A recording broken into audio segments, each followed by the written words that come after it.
Siendo las 11:20 del día 11 de enero, daremos inicio a la tercera de las conferencias, como indicábamos con el título Stephen Hawking y los agujeros negros, a cargo del doctor Jorge Pinochet del Departamento de Física de la UNCE. Jorge, dejamos con usted la palabra. Perfecto. Bueno, muy buenos días a todas y a todos. Les agradezco mucho su presencia en esta agradable mañana veraniega para hablar de un tema que a mí la verdad me apasiona. Ojalá los logre enganchar a ustedes también con el tema, que son los agujeros negros y particularmente las grandes contribuciones de Stephen Hawking a estos objetos que la verdad los revolucionó, ¿no? Porque después de Hawking vimos los agujeros negros con una mirada completamente distinta y renovada. Entonces, antes de comenzar con la charla, quisiera como hacerles una pequeña hoja de ruta, mostrarles cuáles van a ser los temas que vamos a abordar, que son básicamente cuatro. Primero, bueno, una pequeña introducción, ¿no? Vamos a comenzar por el final. Vamos a hablar un poquito de la muerte de Hawking, por razones que van a quedar claras, espero enseguida, y le he llamado Epitafio para un genio, la temperatura de Hawking. Después vamos a hablar un poquito de relatividad general y agujeros negros. Después, como tercer punto, vamos a entrar en profundidad en el tema que nos convoca, que es la temperatura de Hawking y sus implicancias físicas, que es la más grande contribución del genio británico al estudio de los agujeros negros. Y finalmente quiero terminar con una anécdota de carácter más personal para darle un toque más humano a esta presentación y no solamente hablar de aspectos netamente técnicos o científicos, ¿eh? Así que comencemos entonces con la primera parte, Epitafio por un genio, la temperatura de Hawking. Bueno, no sé si todos ustedes recordarán, digamos, más o menos cuándo murió Hawking, pero esto fue el 14 de marzo de 2018, o sea, ahora se van a cumplir 4 años desde su partida. Y cuando uno ve estas imágenes, ¿no? No puede dejar de sorprenderse, porque la verdad, más bien parece que este funeral de un rockstar, de una estrella de cine, la verdad es que es un científico que murió, lo cual da un poco cuenta de su tremenda popularidad y el cariño que le tenía a la gente, digamos. Y Hawking, más que un científico, era un ícono de la cultura popular, uno podría decir, ¿no? Y bueno, sus restos fueron enterrados en la abadía de Westminster, en fin, no voy a entrar en mucho detalle. A lo que quiero llegar, y ustedes dirán, ¿por qué estoy hablando de la muerte de Hawking? Bueno, por lo siguiente. Cuando Hawking murió, se le enterró, bueno, en la abadía de Westminster, y está en Londres, y acá está el epitafio, la tumba de Hawking. Si ustedes la visitan, van a encontrar esta imagen que está acá, donde ustedes se darán cuenta que hay una ecuación inscrita en su ataúd, digamos, ¿eh? Una fórmula, la verdad, bastante sencilla, que dice que T es igual a, bueno, HS al cubo partido por 8 pi GMK. Para el profano, digamos, esto no es más que un conjunto de símbolos carentes de significado, pero para el que entienda un poco lo que significan estos símbolos, la verdad es que representan una de las grandes revoluciones de la física a la segunda mitad del siglo XX.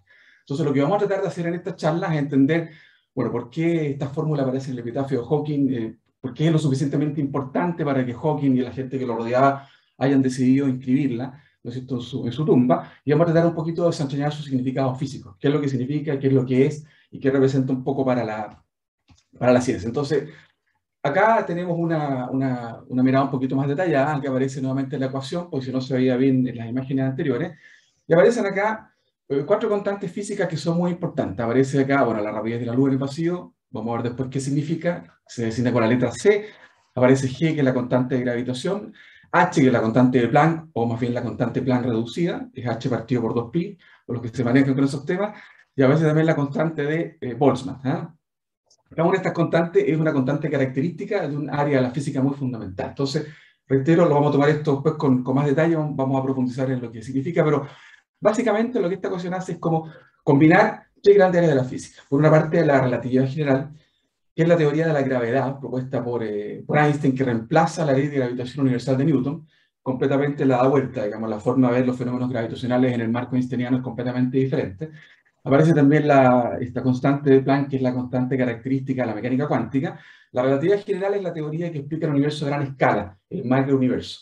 La mecánica cuántica es la que describe y explica el universo a la microescala, digamos. Y aparece también K, que es la constante de Boltzmann, que es la constante característica de los fenómenos térmicos. Entonces, como una primera mirada, uno podría mirar la ecuación, si uno sabe un poco de física, y al ver las constantes uno dice, qué curioso, esta ecuación pareciera que combina 3 grandes áreas de la física, digamos, relatividad general, el mundo macro, mecánica cuántica, el mundo micro, y la termodinámica, ¿ya? De alguna manera el hecho de que combine todas estas teorías, digamos, ya un poco nos empieza a revelar la importancia de esta ecuación y lo notable que es, ¿eh? Así que vamos a dejar hasta ahí esto. Sí, les puedo contar, digamos, como anécdota, que puede ser interesante, que acá están los artículos donde Hawking publicó esta ecuación. El primer artículo fue publicado en la revista Nature, una revista inglesa, ustedes la deben ubicar, muy prestigiada, ¿no es cierto?, donde apareció una primera aproximación a esta idea, digamos, de la temperatura de Hawking y todo lo demás que vamos a ver después con más calma, ¿ya? Y después publicó Hawking un artículo más técnico en la revista Communications in Mathematical Physics, que se llama Particle Creation by Black Holes, ya donde ahí, digamos, entra en detalle, son artículos muy, muy técnicos, muy complejos, digamos, pero se los muestro, digamos, que tienen un tremendo valor histórico, ¿ya? El artículo de la Nature del año 1974 y el, el que está al lado, digamos, del año 1975. Ya. Bueno, dicho esta pequeña introducción, quisiera un poquito como motivación, ¿no? Para tratar de motivar la discusión y ojalá hacerla más entretenida y más interesante. Voy a hablar un poquito sobre relatividad general y agujeros negros. ¿Por qué vamos a hablar de relatividad general? Bueno, porque la relatividad general es la teoría a partir de la cual se predice la existencia de los agujeros negros, ¿ya? Y después, bueno, Hawking después mete la mecánica cuántica entre medio, pero originalmente los agujeros negros son hijos de la relatividad general, una teoría propuesta por este señor que está aquí, que no necesita, digamos, mayores presentaciones, todos lo conocemos, ¿no? El gran genio de la física del siglo XX, don Albert Einstein, ¿no? Que en 1916 publica esta teoría de la relatividad general, que lo que hace esta teoría básicamente es geometrizar la gravedad. Es decir, reemplaza el concepto de fuerza gravitatoria newtoniana por el concepto de curvatura del espacio-tiempo. Entonces acá hay una imagen que pretende ilustrar estas ideas, ¿no? La gravedad, entendida en el marco newtoniano, ¿no es cierto?, es una fuerza. Entonces acá tenemos, por ejemplo, un objeto de masa m mayúscula, uno de masa m minúscula, y se ejercen fuerzas por acción y reacción de igual magnitud, pero de sentido contrario, que hace que se atraigan, ¿no es cierto? Y acá está la fórmula, ¿no es cierto?, propuesta por Newton, que la magnitud de la fuerza es igual al producto de las masas, multiplicado por la constante de gravitación y dividido por el cuadrado de la distancia que separa sus centros, ¿ya? Esta es una ecuación que se ve en el colegio, obviamente todos los profesores de física la conocen y probablemente toda la gente que tenga alguna cultura científica también la ha visto alguna vez. Y para los que quieran, digamos, ir un poquito más allá, aquí puse entre paréntesis la versión, digamos, más sofisticada de la ley de gravitación, que es lo que se llama la ecuación de Poisson, ¿ya? Que es una ecuación diferencial que en el fondo es una generalización de la ley de gravitación, pero no voy a entrar en detalle porque no nos importa tanto esto acá. Entonces, veamos ahora la visión einsteiniana. ¿Cómo concibe Einstein la gravedad? Bueno, según Einstein, la gravedad ya no se debe a una fuerza, sino que se debe a algo que se llama el espacio-tiempo, que se curva, ¿no es cierto?, en torno a los cuerpos masivos, y es esta curvatura la que, ¿no es cierto?, provoca los efectos gravitacionales. La imagen típica que se utiliza para esto, ustedes lo habrán visto muchas veces, que tiene, digamos, virtudes y defectos como todo, ¿no? Es que uno se imagina una tela elástica sobre la cual pongo, por ejemplo, una bola de billar, ¿cierto?, que representa un planeta, una estrella, y esta tela elástica se deforma y se pongo una bolita más chiquitita, como la que aparece aquí de masa m. Esta bolita eventualmente puede rodar hacia la esfera más grande, lo cual ilustra esta fuerza atractiva, ¿no es cierto?, que imaginó Newton y que Einstein, reitero, la concibe como un efecto de una curvatura del espacio-tiempo. Ahora, ¿cuál es la ecuación que reemplaza a la ley de gravitación o, para ser más precisos, a la ecuación de Poisson? Esta ecuación que está acá, que se llama la ecuación de Einstein, que en realidad no es una ecuación, sino que son 16 ecuaciones que en realidad por simetría se pueden reducir a 10, ¿ya? Y en el fondo este simbolismo que está acá con estos subíndices es un simbolismo muy potente. Esto se llama el lenguaje del cálculo tensorial y uno puede resumir una gran cantidad de información en este pequeño conjunto de símbolos. Piensa lo que le estoy diciendo. Aquí tenemos 10 ecuaciones en derivadas parciales acopladas, que son ecuaciones muy complejas de resolver, y todo esto está sintetizado en esta pequeña ecuación. Así que podríamos decir que esta modesta ecuación newtoniana que vemos en el colegio, Einstein la reemplazó por 10 ecuaciones muy complejas. Así que eso nos da un poquito una idea, ¿no es cierto?, de cuán distinta es la visión de la gravedad de Einstein. Uno puede ver simbólicamente esta ecuación de la siguiente manera, la de Einstein. El lado izquierdo de esta ecuación que está acá, el lado izquierdo, representa la curvatura del espacio-tiempo y el lado derecho representa la distribución de la masa o su equivalente energía que provoca esta curvatura, ¿ya? Entonces, la ecuación de Einstein lo que hace es relacionar curvatura con gravedad, ¿ya? Bueno, acá está también me gusta la parte histórica, entonces acá aparece el artículo de Einstein de 1916, publicado en la revista Annalen Physics, donde publicó muchas de sus grandes contribuciones científicas, y ahí está la primera página de este notable artículo donde aparece por primera vez la teoría de la relatividad general en forma más pública, porque Einstein la había hecho, digamos, se había hecho sus colegas en una serie de conferencias que él había dictado, pero aquí es donde primera vez aparece ya en una revista científica para conocimiento público, digamos. Ahora, esta ecuación que está acá, uno la puede resumir en la siguiente frase muy notable de este físico que está ahí, John Archibald Wheeler, que dice que el espacio-tiempo le dice a la masa cómo moverse y la masa le dice al espacio-tiempo cómo curvarse. Entonces, esta frase tan linda nos da cuenta un poco de cómo funciona la ecuación de Einstein, ¿no? La masa determina la curvatura y la curvatura determina a su vez cómo los cuerpos se mueven en el espacio-tiempo. Entonces, ambas cosas están vinculadas, están ligadas y se determinan mutuamente, y la ecuación de Einstein, esta ecuación tan compleja, nos permite describir y predecir, digamos, cómo se comportan los objetos en este espacio-tiempo curvo concebido por Einstein. Acá no hay echar de ella, esto se lo muestro solamente como una curiosidad, ¿no? Pero la primera solución que se encontró a la ecuación de Einstein es esta cosa fea que aparece acá, que se llama la métrica de Schwarzschild. Y en esta métrica de Schwarzschild, encontrada por este señor que está aquí, en 1916, está escondido el concepto de agujero negro, que en aquella época no se entendía, Schwarzschild tampoco lo sabía. Digamos, por lo tanto, esto es fascinante porque nos muestra la idea de que el concepto de agujero negro primero fue predicho matemáticamente mucho antes de que fuera descubierto, ¿ya? Y estaba, insisto, escondido en esta métrica, que causó mucha polémica. Fue muy difícil entender lo que significaba todo esto, lo que había detrás, porque esta métrica tiene varias cosas bastante particulares, digamos, ¿no? Que la hacía difícil de entender. Entonces mucha gente se volcó durante décadas, el conocimiento fue avanzando, las ideas se fueron esclareciendo, y recién por ahí, por los años 60, todas estas cosas comenzaron a ser un poco más claras, digamos, por las contribuciones de muy notables físicos y matemáticos que fueron ayudando a poder despejar todas estas cosas. Entonces, si volvemos a esta metáfora de la tela elástica, digamos, tan utilizada, uno puede sacar 4 grandes conclusiones respecto de cómo funciona la gravedad en el contexto esteniano. Y estas son las que están acá. Primero, dice, la curvatura es proporcional a la masa. Efectivamente, si yo pienso en esta tela elástica y pongo un objeto, digamos, livianito, la curvatura que va a provocar es menor que si pongo una bola de acero sólido, que va a curvar mucho más esta tela elástica espacio-tiempo, ¿no es cierto? Lo otro, el espacio-tiempo es asintóticamente plano. ¿Qué significa eso? Ustedes ponen la bola de billar en esta tela elástica, en la medida que ustedes se alejan de la tela elástica, van a notar que esta tela elástica se vuelve cada vez más plana, menos curvada. Entonces, asintóticamente plano significa que mientras más lejos están del punto donde está la curvatura, más plana es la tela elástica. Tercera idea, las trayectorias cerca de cuerpos masivos nunca son rectas, efectivamente.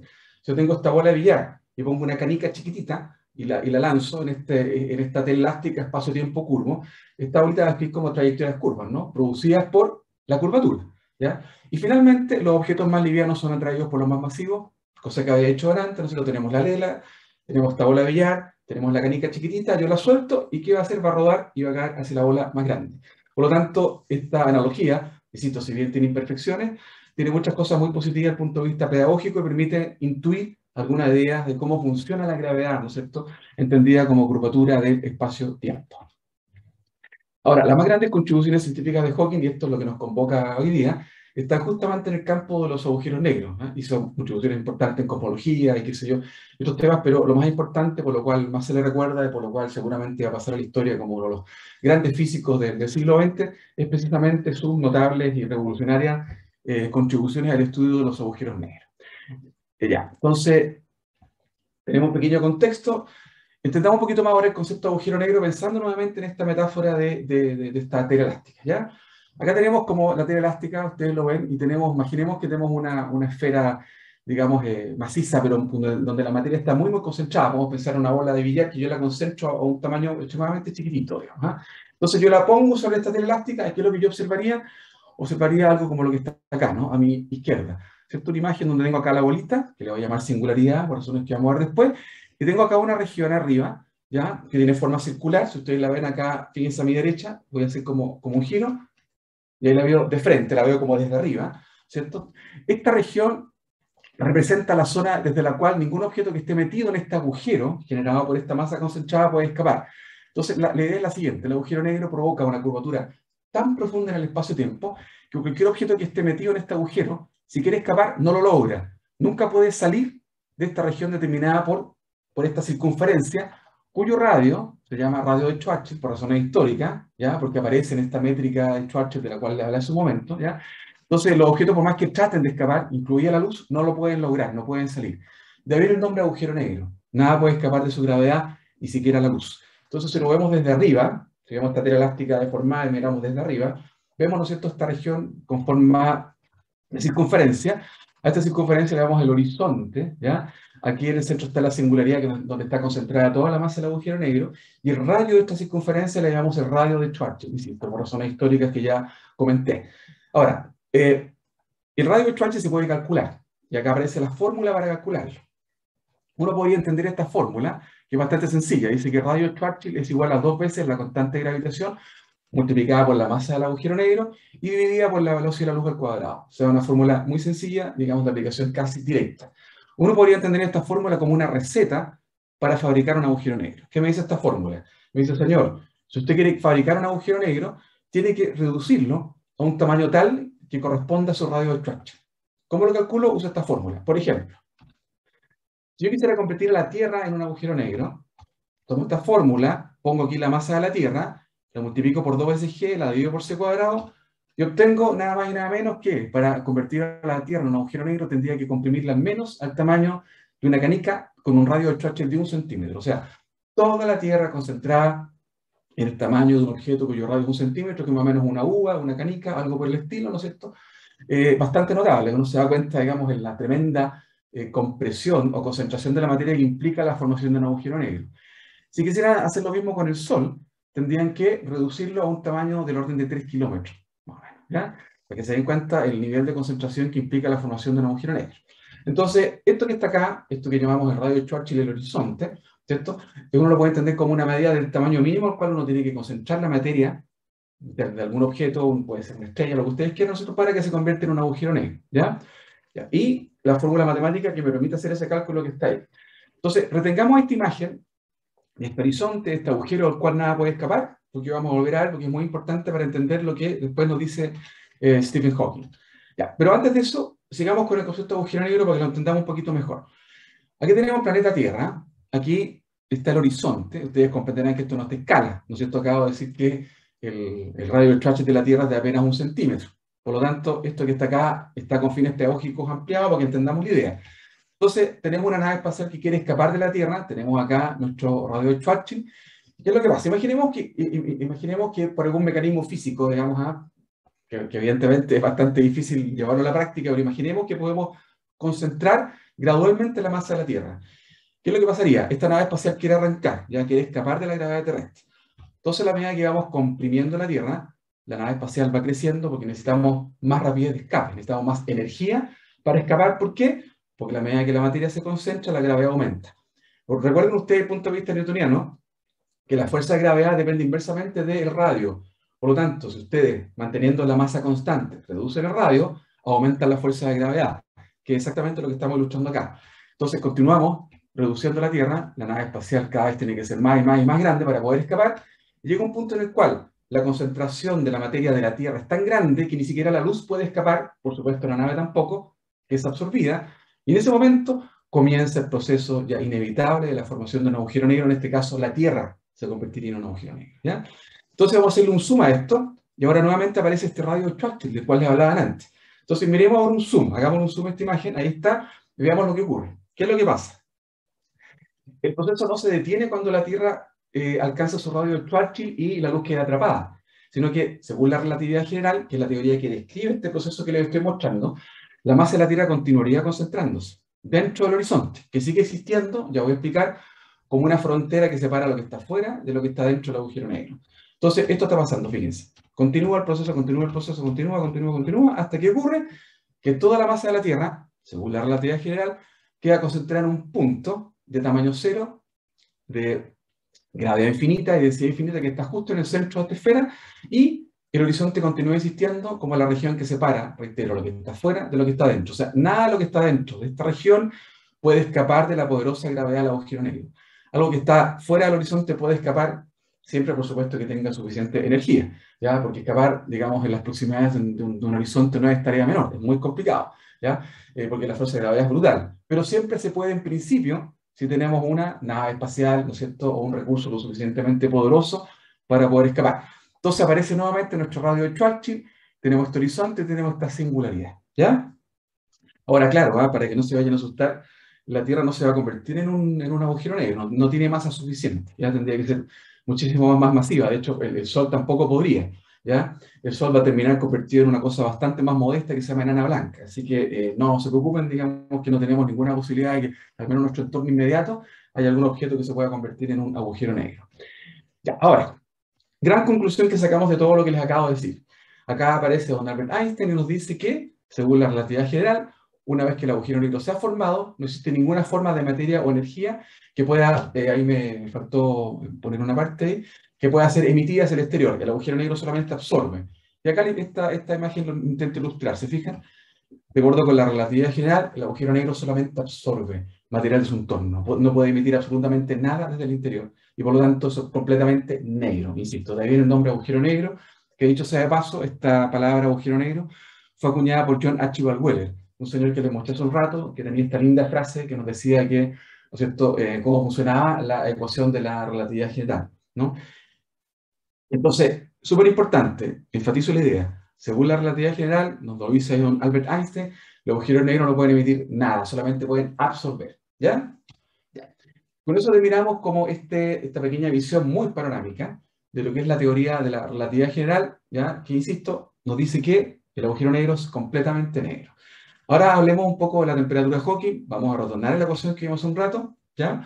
Pero ahora la vamos a analizar con un poquito más de detalle. Entonces, aquí aparece nuevamente Karl Schwarzschild, el señor que les mostré antes, que encontró la primera solución exacta a la ecuación de Einstein, ¿ya? Y donde estaba escondido el concepto de agujero negro. Para ser preciso, en realidad está escondido el agujero negro más simple, que se llama agujero negro de Schwarzschild, ¿ya? Entonces, desde 1916, cuando Schwarzschild encontró la primera solución exacta a la ecuación de Einstein, hasta 1974, la imagen de los agujeros negros que imperaban en la comunidad científica, de forma casi absoluta, era esta que yo le mostré, pues el agujero negro es un objeto que solamente absorbe, no emite nada y por lo tanto es completamente negro. Eso es lo que todo el mundo creía hasta 1974. Bueno, este año aparece don Stephen Hawking, irrumpe en ese momento un joven y prometedor físico teórico, ¿no es cierto? Y nos dice que la relatividad general en realidad nos está diciendo algo que no es correcto, que en realidad los agujeros negros no son tan negros, que de hecho los agujeros negros pueden emitir radiación, incluso pueden ser muy luminosos, ¿ya? Bajo circunstancias que podemos discutir un poquito más adelante. Entonces, ¿cómo logra esto Hawking? Bueno, lo que hace es que combina la relatividad general, que es la teoría que describe el universo a nivel macroscópico, estrellas, planetas, galaxias, ¿no es cierto?, con la mecánica cuántica, que es la teoría que describe el universo a nivel microscópico. Y al combinar estas dos teorías, Hawking se encuentra con esta asombrosa conclusión de que los agujeros negros no son tan negros y que, insisto, pueden emitir en algunas circunstancias grandes cantidades de radiación, ¿ya? Entonces fue una idea absolutamente revolucionaria, que en un momento causó bastante polémica, digamos, y muchos científicos incluso reaccionaron de forma bastante, digamos, poco académicas, ¿eh? A las afirmaciones de Hawking, porque les parecía que era prácticamente, digamos, una ofensa, una ofensa, digamos, a las ideas científicas aceptadas en aquella época, pero bueno, el tiempo después le comenzó a dar la razón a Hawking y todos se dieron cuenta que estaba en lo correcto. Entonces, ¿qué es lo que nos dice Hawking? Y dónde cambia completamente el paradigma. Hawking nos dice que si un agujero negro tiene temperatura, debe emitir radiación. Y acá está la fórmula que vimos delante. Y ahora voy a explicar qué significa esta fórmula. Esta fórmula nos da la temperatura de un agujero negro. La temperatura en el horizonte del agujero negro. Es decir, esta ecuación me dice que los agujeros negros tienen una temperatura y como todo objeto que tiene temperatura, debe emitir radiación térmica. Entonces, el agujero negro deja de ser este objeto einsteiniano, digamos, que es completamente negro, completamente oscuro, que solamente absorbe. Y Hawking nos dice, no, emite radiación. Si usted combina la relatividad general con la mecánica cuántica, descubre que efectivamente emite radiación, ¿ya? Y acá lo ilustramos con estas flechitas que, a diferencia de lo que vimos delante, donde entraban, ahora las flechitas salen. Tenemos un objeto que deja de emitir, que deja de ser solamente algo que absorbe material de su entorno. Aquí aparece, no lo voy a entrar en detalle, si fuera necesario podemos regresar a esta imagen, tratar de explicar un poquito cuál es el mecanismo físico que está detrás de la emisión de esta radiación térmica, de esta temperatura, porque habrá claro un par de cosas. Primero, si decimos que el agujero negro tiene temperatura, entonces emite radiación. Esta radiación se le llama radiación de Hawking, por razones evidentes, ¿ya? Pero el hecho de que tenga temperatura no solamente implica la emisión de radiación, tiene otras implicancias físicas que vamos a ver enseguida, ¿ya? Entonces, si fuera necesario, si hubiera tiempo, podemos regresar a esta imagen y ver cómo concibe Hawking esta idea y cuál es el mecanismo físico que está detrás de la emisión de esta radiación de Hawking, ¿ya? Pero lo voy a dejar pendiente. Entonces, antes quiero entrar a la ecuación, ¿ya? Volvemos a la ecuación, aquí aparece Pero ahora la vamos a ver con un poquito más de detalle y vamos a ver cuánto valen cada una de estas constantes físicas. Acá está la rapidez de la luz, que es una constante fundamental de la física relativista, ¿ya? Que vale 3 por 10 elevado a 8 metros por segundo a la menos 1, o sea, es la rapidez de la luz en el vacío. G, la constante de gravitación universal, bueno, ahí está el valor, 6,67 por 10 a la menos 11 newton por metro cuadrado por kilogramos a la menos 2. Aparece la constante de Planck, ahí está el valor, ¿ya? Y la constante de Boltzmann, ¿ya? Insisto, C, G son constantes características de la física relativista, H, constante característica de la mecánica cuántica, K, constante característica de la termodinámica. Hawking une todas estas ecuaciones, perdón, todas estas constantes físicas en una sola ecuación, lo que da cuenta de que la ecuación combina efectivamente las teorías, digamos, a partir de las cuales vienen estas constantes fundamentales, ¿ya? Entonces, indaguemos un poquito más en esta ecuación y lo que ella significa. Vamos a introducir las constantes, sus valores numéricos. No voy a hacer nada muy sofisticado, esto es álgebra de segundo medio.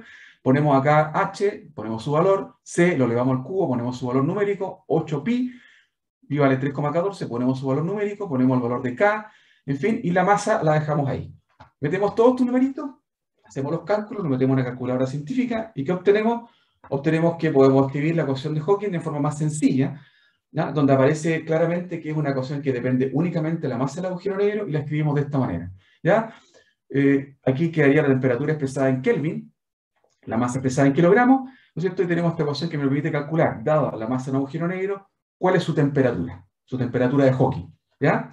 Ya. Ahora, vemos que, ¿no es cierto?, que la temperatura es inversamente proporcional a la masa del agujero negro. Esto que me está diciendo que mientras menor es la masa del agujero negro, más radiación emite, ¿ya? Y eventualmente uno podría pensar que si el agujero negro es lo suficientemente pequeño, podría emitir grandes cantidades de radiación, ¿ya? Ahora, veamos, apliquemos esta ecuación a un caso súper simple. Supongamos que queremos calcular la temperatura de un agujero negro, de los agujeros negros, digamos, más pequeños de los cuales se tiene evidencia astronómica. ¿Por qué tomamos el caso más pequeño? Para ver qué tan grande puede ser la temperatura con un agujero negro que sea lo más chico que se pueda. ¿Qué es lo más chico que se puede? Del orden de 3 masas solares más o menos, donde la masa solar es 1,99 por 10 elevado a 30 kilogramos. ¿Ya? Los números no importan tanto, lo importante es el resultado. Meto la masa en esta ecuación que tenemos delante, meto acá este valor numérico, ¿cierto? ¿Y qué obtengo? Del orden de 10 a la menos 8 Kelvin, o sea, una 100 millonésima de Kelvin. ¿Qué me está diciendo esto? Que la temperatura de los agujeros negros más calientes, de los cuales existe evidencia astronómica, tendrían una temperatura de Hawking de una 100 millonésima de Kelvin. O sea, extremadamente pequeña e indetectable mediante observaciones astronómicas. ¿Qué me está diciendo esto? Bueno, que es muy difícil de comprobar lo que Hawking hizo. De hecho, si Hawking no se ganó el Nobel, que por cierto se lo merecía, si hubiera tenido evidencia empírica que respaldara sus ideas, no se la ganó por esto que está acá. Entre los estatutos del premio Nobel, que si ustedes lo saben, está el hecho que una idea, no importa cuán brillante sea, esa idea tiene que estar respaldada por evidencia empírica. Si no hay evidencia observacional, empírica, experimental que lo respalde, no hay premio Nobel y por lo tanto Hawking no se lo pudo ganar porque su predicción llevaba a temperaturas tan extremadamente bajas en agujeros negros que es indetectable. Lamentablemente es así, pero bueno. Ahora, dos otras consecuencias que tiene la temperatura, la temperatura de Hawking, que son muy, muy notables. La primera es lo que se llama el tiempo de evaporación. Aquí aparece la fórmula para calcularlo. ¿Qué es lo que nos dice esto?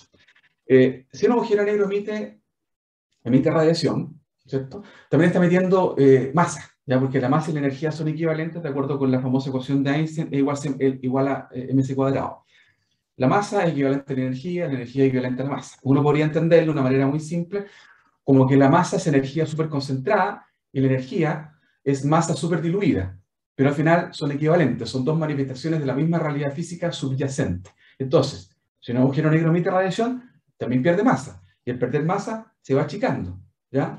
Entonces, uno eventualmente podría concluir, ¿no es cierto?, que el agujero negro al irse reduciendo se va como evaporando. De la misma manera que un charco de agua se evapora en un día de verano hasta que no queda nada, pasa exactamente lo mismo que el agujero negro. Emite radiación, reduce su masa gradualmente, se achica, hasta que eventualmente podría desaparecer. ¿Qué ocurre exactamente con la evaporación? En los últimos instantes de vida de un agujero negro no se sabe, ¿ya? Porque es un problema que solamente podría ser resuelto una teoría que aún no se ha inventado, que se llama gravedad cuántica, ¿ya? Pero no vamos a entrar en esos detalles, al menos ahora, si hay preguntas después podemos conversarlo, pero... Entonces, en el marco de Hawking, el agujero negro no solamente emite radiación, sino que se evapora, puede desaparecer del universo, ¿ya? Y como la temperatura de Hawking es inversamente proporcional a la masa, en la medida que se evapora, el agujero negro pierde masa y al perder masa aumenta la temperatura. Entonces, mientras más se achica, mayor radiación emite, más energética, y eventualmente, cuando está a punto de desaparecer, emite gigantescas cantidades de rayos gamma. ¿Ah? A propósito de rayos gamma que nos hablaba el profesor Andrea Reisenegger hace un rato, bueno, el agujero negro en sus últimos sectores de vida emite, en teoría, gigantescas cantidades de radiación. Reitero en teoría porque las teorías de Hawking aún no han sido comprobadas ya observacionalmente. Se han hecho modelos, modelos análogos, digamos, que han permitido ver que probablemente va en la dirección correcta, pero lamentablemente, de evidencia observacional directa, no tenemos ninguna todavía de estas ideas, pero todo el mundo coincide en que estos resultados deben ser correctos, ¿ya? Y lo otro, si el agujero negro tiene temperatura, entonces debe tener entropía, ¿ya? Que no voy a entrar en detalle porque es una cuestión súper técnica, digamos, pero el agujero negro entonces, aparte de tener temperatura, emite radiación, se evapora, ¿ya? Y tiene entropía, y aquí aparecen las fórmulas que permiten hacer los cálculos, las pongo simplemente como para que ustedes las vean, pero no vamos a entrar en detalle. Ahora, la conciliación, lo que les decía recién, ¿no? La conciliación exacta entre la relatividad general y la mecánica cuántica, esto es lo que se llama gravedad cuántica. Esta teoría que no se ha elaborado, que es como la gran meta de la física teórica contemporánea, que es lograr encontrar una teoría que unifique de manera exacta, detallada, la teoría que describe el universo a nivel macro, que es la relatividad general, con la teoría que describe el universo a nivel micro, que es la mecánica cuántica, ¿ya? Ese es el gran objetivo, la gran meta que tienen muchos de los físicos actuales que la están persiguiendo, digamos, con ahínco. Algunas de las candidatas a esta teoría, por ejemplo, la teoría de cuerdas, que ustedes deben haber escuchado nombrar muchas veces. Yo, en lo personal, creo que la teoría de cuerdas no es el camino correcto, pero no soy especialista en el tema. Pero hay otras aproximaciones, digamos, a la gravedad cuántica, también está la gravedad cuántica de Bouklet, en fin, hay otras teorías que se han propuesto. Y esta teoría, de alguna manera, sería una teoría tremendamente abarcativa, porque explicaría el universo tanto a nivel micro como macro. Bueno, lo que hizo Hawking fue la primera conciliación exitosa, pero parcial, entre relatividad general y mecánica cuántica. Por lo tanto, podríamos decir que la ecuación de Hawking, esta ecuación que aparece en su tumba, esta que está acá arriba, ¿no es cierto? Esta ecuación representa el primer paso en este camino que estamos siguiendo para llegar a una teoría de la gravedad cuántica. Hawking fue el primero, fue pionero en este campo, ¿ya? Y esta ecuación también sirve de guía, porque se presume que cualquier teoría de la gravedad cuántica correcta debería predecir, bajo ciertas condiciones, esta ecuación que está acá. Entonces, esta ecuación también nos permite, como de alguna manera, ir chequeando si vamos por el camino correcto, ¿ya? Lo mismo se puede decir de esta ecuación que está acá para la entropía de un agujero negro, ¿no? Estas ecuaciones deberían formar parte de esta teoría de la gravedad cuántica que, insisto, se está buscando con ahínco, aún no se ha encontrado, y nadie nos garantiza que la encontremos, digamos. El hecho de que los físicos estén buscando una teoría que unifique estas dos grandes áreas del conocimiento, que es el universo a nivel macro, descrito por la relatividad general, y el universo a nivel micro, descrito por la mecánica cuántica, en el fondo detrás hay un cierto prejuicio, hay una concepción de la realidad, digamos, a la cual la naturaleza no tendría por qué adaptarse. Perfectamente uno podría pensar, aunque parece raro, ¿no?, que la naturaleza podría tener dos teorías que describen de forma separada e independiente el universo micro y el universo macro. Los físicos tienden a pensar como la naturaleza es una sola, cuesta creer, digamos, que la naturaleza sea tan caprichosa y tan extraña para, digamos, ser descrita por dos teorías completamente distintas que, dicho sea de paso, son incompatibles desde el punto de vista físico, ¿ya? Es como raro, ¿ya? Pero la verdad, desde el punto de vista lógico, no veo ninguna razón por la cual la naturaleza podría ser caprichosa, extraña, y podría tener, digamos, una descripción, admitir una descripción en base a dos teorías físicamente, lógicamente, matemáticamente incompatibles. Podría ser. Pero, en fin, Hawking fue el primero que abrió este camino, y por ello, digamos, sin duda tiene que ser recordado como los grandes físicos del siglo XX, digamos, que fue una verdadera revolución. Bueno, acá dice: los trabajos pioneros de Hawking sobre agujeros negros han abierto un enorme campo de investigación, cuyos alcances yo creo aún no podemos vislumbrar, y este trabajo revolucionario proviene en gran medida de esta fórmula con la cual comencé, que está escrita en su epitafio. Con esto voy cerrando, y ahora, para darle un toque más humano a esta charla, quiero contarles, como más que una anécdota personal, algunas anécdotas, ¿ya? Algunas personales, otras menos. Hawking, entiendo que ha estado 2 veces en Chile, al menos de manera oficial, ¿ya? La primera fue en el año 1997 y estuvo en la estación Mapocho. Fue invitado por, que en aquella época se llamaba Claudio Teitelboim, hoy en día se llama Claudio Bunster, un destacado físico teórico chileno, que justamente trabaja en relatividad general, agujeros negros, un amigo cercano de Stephen Hawking. ahora se llama Claudio Punster, ¿no? Y en esa visita tuve la oportunidad, entre comillas, de conocerlo. Digo conocerlo entre comillas porque Hawking tenía grandes dificultades para hablar. Un pequeño grupo de estudiantes que yo estaba estudiando licenciatura en física, me acuerdo en aquella época, tuve la posibilidad de acercarme a él. No me pude sacar una selfie porque en esa época no había celulares para sacarse selfies, pero bueno. Y la verdad es lo que recuerdo, digamos, como que la imagen que me queda es que es bien impactante, digamos, porque, bueno, no quiero entrar en detalles, ¿no? Pero era el deterioro físico de este hombre realmente es como impactante. Lo más impactante es ver lo que logró este hombre pese a sus limitaciones físicas. De alguna manera yo lo voy a ver como un ejemplo de vida, ¿no? Una persona que pese a todos los obstáculos, pese a todas las dificultades, logró hacer cosas realmente increíbles que una persona con una salud extraordinaria no lo lograría. Y él siempre tuvo sentido del humor, siempre tuvo fortaleza, siempre tuvo interés hasta el último segundo de vida. Y creo que es un ejemplo a seguir para nuestros jóvenes, particularmente nuestros jóvenes científicos, que a veces se desaniman de repente porque las cosas no salen. Y este hombre nos da un ejemplo de vida extraordinario que yo creo que todos tenemos que seguir, no solamente los que somos científicos, sino que todas las personas, digamos. Entonces, les cuento esto como una anécdota personal, digamos, de lo que a mí me produjo como estudiante de física, una persona joven, en ese momento que fue muy, muy impactante, pero también fue, insisto, un ejemplo de vida. Entonces, quiero contarle algunas anécdotas simpáticas, digamos, como para darle un toque humano, insisto. Primera, la voy a leer, dice. Cuando las enfermeras que asistían a Hawking comenzaron a darle plátano molido, a ver, yo aquí estoy suponiendo que todo el mundo sabe que Hawking no podía hablar, que estaba en una silla de ruedas, en fin, ya estoy asumiendo que todos sabemos más o menos cómo era él. Entonces, reitero, dice, cuando las enfermeras que asistían a Hawking comenzaron a darle plátano molido, porque Hawking no podía tragar cosas sólidas por saturadas, digamos, no podía ni masticar, ¿no es cierto? Comía solamente papillas.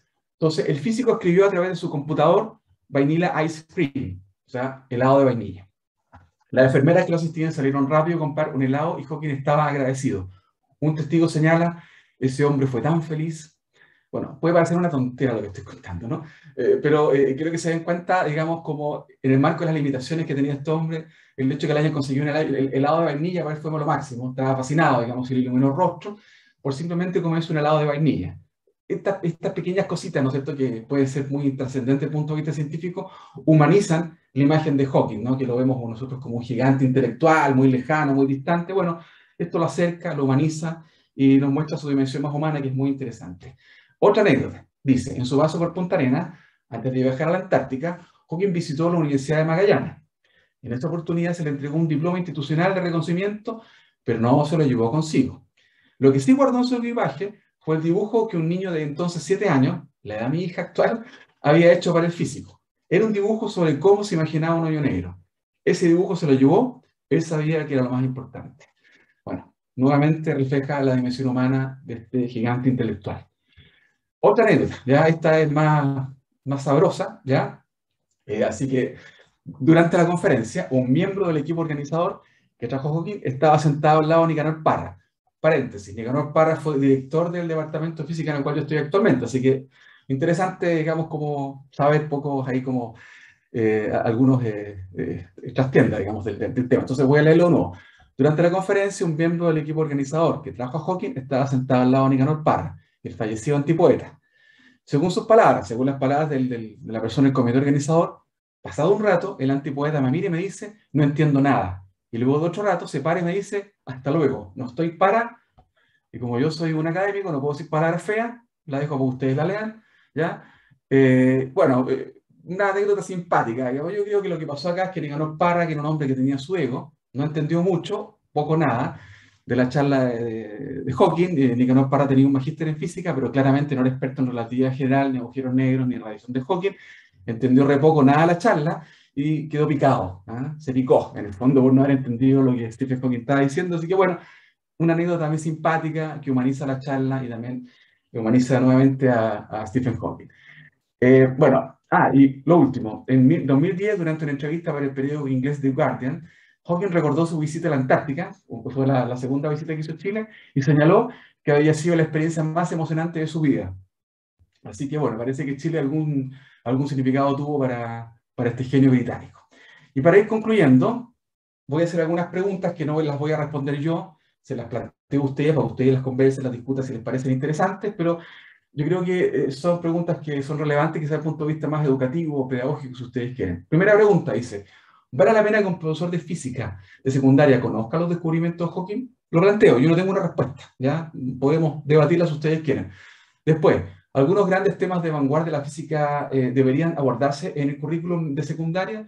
Estoy pensando en cuestiones como, no sé, hablar de grandes descubrimientos actuales, por ejemplo, como lo que habló el profesor Rexene Grande, o qué sé yo, este tipo de cosas, si deberían estar presentes en el currículum nacional, digamos, o no, digamos. ¿Ah? Y finalmente es importante tender puentes entre la física de frontera y la física escolar. O sea, la pregunta apunta un poco lo mismo. Lo que quiero plantear acá es si realmente vale la pena que algunos de los grandes descubrimientos de la física moderna, que muchas veces están completamente como ajenos a la mayoría de la gente, que aparecen solamente en grandes conferencias o en artículos muy sofisticados, si vale la pena que se haga el esfuerzo de tender puentes entre este mundo ultra sofisticado, digamos, de la física de vanguardia y el mundo de la física escolar. Yo creo que sí, que vale la pena hacer ese esfuerzo. No es fácil, tampoco conozco el camino, pero creo que sin duda que es un desafío que tenemos por delante, lo que nos dedicamos a la educación, tratar de acercar estos grandes temas digamos, al mundo escolar, porque creo que son temas fascinantes, son temas estimulantes intelectualmente y yo creo que pueden despertar muchas vocaciones científicas. Por lo tanto, en la medida que podamos acercar estos temas y podemos tender puentes, yo creo que estamos haciendo sin duda una contribución importante a la educación en ciencia y sobre todo, insisto, a despertar más vocaciones científicas, porque nos hacen falta científicos en Chile, sin ninguna duda. Bueno, y para ir cerrando, aquí algunos artículos, si a ustedes les interesan, yo he escrito harto sobre este tema, son todos artículos bastante accesibles. Mi público objetivo generalmente son profesores de física, por lo tanto he escrito mucho sobre estos temas dedicados a profesores para tratar de acercar estos grandes temas a los profesores y por su intermedio acercarlos a sus estudiantes. Entonces acá hay algunos artículos, ya si ustedes quieren pedírmelos con el mayor agrado, me pueden escribir, lo que sí no puse el correo, pero se los doy. Si ustedes tienen algún interés, insisto, con el mayor agrado. Así que bueno, con esto voy terminando mi charla. Espero haya sido de su agrado y sobre todo espero no haber hablado muy rápido porque yo me tiendo a pasar en revoluciones. Hablo un poco rápido. Yo creo que es por la pasión que me despiertan estos temas, así que no es por otra razón. Así que ahora estoy abierto a sus consultas con el mayor agrado. Ustedes me dirán. Muchas gracias, Jorge. Bueno, acaba de presentarnos el doctor Jorge Pinochet su conferencia referida a las contribuciones de Hawking a la comprensión de los agujeros negros. Sin lugar a dudas, es un tema muy interesante. Mira, quisiera dar pie a la ronda de preguntas. Tengo múltiples preguntas a través del chat. Y, por ejemplo, aquí, si me son pacientes, estoy encontrando el chat para las preguntas y las vamos a formular. Por ejemplo, una primera pregunta que surge acá entre el público es la siguiente. Las constantes G de gravitación universal, C referida para la velocidad de la luz y H para la constante de Planck, ya aparecen en la fórmula para la masa de Chandrasekhar. ¿Podría considerarse como la primera fórmula de gravitación cuántica? Interesante pregunta. No, lo que pasa, Chandrasekhar, cuando encontró su ecuación para el límite, digamos, Chandrasekhar, en realidad usó la gravitación clásica, ¿ya? La gravitación newtoniana, donde aparece G. Entonces, no es de extrañar, digamos, que en su cálculo aparezca G. También tuvo que utilizar la relatividad especial, donde aparece la C. Entonces, lo que hizo Chandrasekhar básicamente fue tomar la mecánica cuántica, unirla con la relatividad especial y con la gravitación clásica newtoniana. Y por lo tanto aparecen efectivamente las constantes. Pero ahí es donde está la trampa. Uno lo ve y dice sí, pero no está utilizando la relatividad general. ¿Ya? Está usando la gravitación newtoniana. ¿Ya? Pero efectivamente, como ustedes dicen, aparecen estas constantes. De eso aparece la masa de Planck. Digamos, ahí en la ecuación del límite de Chandrasekhar. Pero reitero, no es una ecuación que se pueda considerar de gravedad cuántica, digamos, porque se utiliza la ley de gravitación universal de Newton, que es gravitación clásica, no relativista. No sé si con eso respondo. A mí me queda bastante más clara la respuesta, me imagino que al público también le ha aclarado un tanto las dudas que tenía al respecto. Continuando con las preguntas, en algún momento se plantea la idea de las teorías de cuerdas como una teoría que busca unificar, una gran teoría unificadora, o cómo los físicos en general, los científicos tratan de encontrar una gran teoría unificadora. Por ejemplo, se indicó de que no era una teoría, al parecer no es el mejor camino para seguir. No obstante, es muy popular. Digo, eso no quiere decir más que es muy popular. La pregunta va en el siguiente sentido. Por ejemplo, ¿qué otras qué otras teorías grandes unificadoras existen además de esta gran popularidad, de la gran popularidad de esta teoría de las cuerdas? ¿Y por qué esta teoría de cuerdas no sería el mejor camino a seguir, digamos? Ya, es una pregunta, pero extremadamente compleja, digamos, y abordarla en detalle requeriría mucho rato, pero Hay dos grandes candidatas a teoría de la gravedad cuántica. Está por una parte la teoría de supercuerdas, en realidad el nombre correcto es supercuerdas porque incorpora algo que se llama supersimetría, y está la teoría, la gravedad cuántica de Boukles. Ya son teorías muy diferentes, digamos, por detalles técnicos que no vamos a discutir acá, son aproximaciones muy distintas. La teoría de supercuerdas tiene ambiciones de teoría del todo, ya una teoría que pretende además unificar todas las interacciones de la naturaleza. En cambio, la gravedad cuántica evolutiva es una teoría más modesta que solamente le interesa unificar la relatividad general con la mecánica cuántica, pero no tiene la pretensión de ser una teoría del todo, ¿ya? Ni tampoco pretende unificar todas las interacciones de la naturaleza. Ahora, esas son las dos más importantes, digamos, las dos como principales candidatas. Ahora, ¿qué pasa con la teoría de supercuerdas?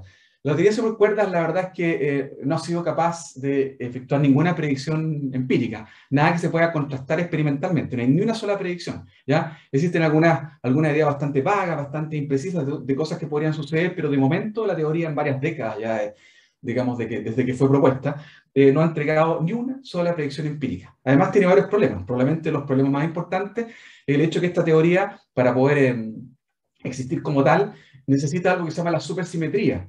¿Ya? Y la supersimetría se pensaba hace mucho tiempo que iba a ser corroborada experimentalmente en el Large Hadron Collider. Sin embargo, hasta el día de hoy no existe ninguna evidencia de supersimetría, pero la teoría de supercuerdas requiere, digamos, es una condición necesaria para que funcione, de la supersimetría. Sin supersimetría no hay teoría de cuerdas. Y hay muchos físicos que se están dando cuenta que parece que la supersimetría no funciona, y por lo tanto la teoría de cuerdas tampoco funcionaría en ese marco, digamos. Entonces, problema, no hay evidencia empírica que la respalde, la teoría no hace predicciones empíricamente contrastables, la supersimetría a la cual se basa parece que no funciona, y por lo tanto está haciendo aguas por un montón de lados. Ahora, ¿qué pasa con la teoría de cuerdas? Es una teoría que algunos de los activistas que la defienden, porque son activistas, ¿ya? Casi como Greenpeace prácticamente, han hecho esfuerzos gigantescos por difundirla, por hacerla ver como la gran teoría, digamos, y han acarreado hacia su molino mucha agua, muchos fondos, muchas cosas, pero en definitiva es una teoría que tiene muchos problemas, insisto, que se podrían discutir en detalle, pero entrar en ello nos llevaría a otro lado y la conversación se desviaría demasiado. Muchas gracias, muchas gracias. Y mira, nos va quedando otra pregunta acá que aquí está, la encontré. Nos plantea la siguiente duda. ¿Es posible que una acumulación de materia, ejemplo, un cúmulo de galaxias visto desde muy, muy lejos, sea observado como un agujero negro o no hay relación entre densidad de un sector del espacio y el concepto de agujero negro? No, no, la verdad es que no, digamos, son cosas completamente distintas, digamos. O sea, ahora, el tema de la densidad es medio complicado porque la densidad del agujero negro, de los agujeros negros más grandes, es menor que el agujero negro más pequeñito, digamos. Entonces, el tema de la densidad no necesariamente coincide con el sentido común, ¿no? Es un objeto más masivo, debería tener mayor densidad, la verdad es que no ocurre así. Pero respondiendo a la pregunta, digamos, derechamente, no. Una galaxia o como la galaxia es una cosa completamente distinta, no existe, al menos aquí hay dos astrónomos presentes, me podrán corregir si estoy equivocado, pero no veo que haya ninguna posibilidad de confundir un cúmulo de galaxias, digamos, con un agujero negro. Son cosas muy diferentes, la curvatura que producen en el espacio-tiempo es completamente distinta, los efectos físicos que producen en un entorno son completamente diferentes, así que la verdad es que no hay ninguna posibilidad de confundirlos, digamos, son cosas muy, muy distintas. ¿Ya? Ahora, producen algunos efectos físicos que uno puede decir que son parecidos, en fin, pero la verdad es que no, son cosas muy, muy diferentes, así que yo diría que no. Muchas gracias, profesor. Bien, hemos planteado las preguntas fundamentales que estaban en el chat y en virtud del tiempo quisiéramos pasar ya a la fase final de la serie de conferencias que hemos desarrollado organizadas desde el Departamento de Física de la Universidad Metropolitana de Ciencias de la Educación.